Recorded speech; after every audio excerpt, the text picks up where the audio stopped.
चटण्यांचे खूप प्रकार आहेत। अनेक वेगवेगळ्या पद्धतीने चटणी बनवता येते। आज आपण थोडी वेगळी चटणी बनवणार आहोत। मागच्या वेळेस मी तुम्हाला बोलली होती की दोडक्याच्या भाजीच्या शिरा आपण टाकणार नाही आहोत, तर त्यापासून एक पदार्थ बनवणार आहोत। आज आपण दोडक्याच्या शिरांची मस्त अशी चटणी बनवणार आहोत। ही चटणी चवीला खूप छान लागते। तुम्ही एक चपातीपेक्षा 2 चपात्या जास्तीच्या खाल। नमस्कार, मी अपेक्षा आणि तुमचे आर्वीज किचनमध्ये खूप खूप स्वागत। आज आपण दोडक्याच्या शिरांची चटणी बनवणार आहोत। चला तर मग रेसिपीला सुरुवात करूया।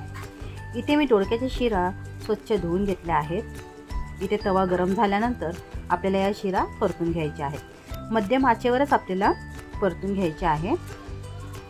4 ते 5 मिनिटांनंतर परतून झाल्यावर आपण यामध्ये 12 ते 15 लसणाच्या पाकळ्या देखील परतून घेणार आहोत।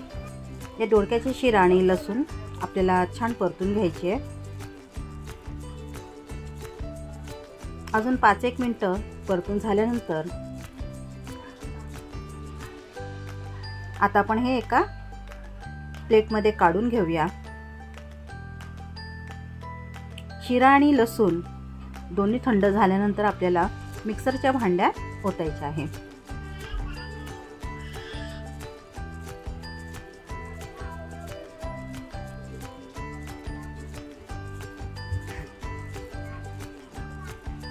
त्यानंतर आपण यामध्ये 2 चमचे काश्मीरी चिली पावडर लहान चमचा घ्यायचे, किंवा तुम्ही तुमच्या आवडीप्रमाणे तिखटाचे प्रमाण कमी जास्त करू शकता।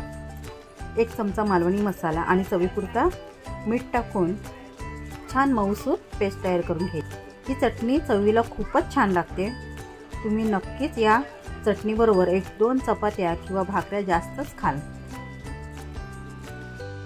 तुम्हाला जर आजची रेसिपी आवडली असेल तर नक्की लाईक करा, शेअर करा आणि सबस्क्राईब करा। धन्यवाद।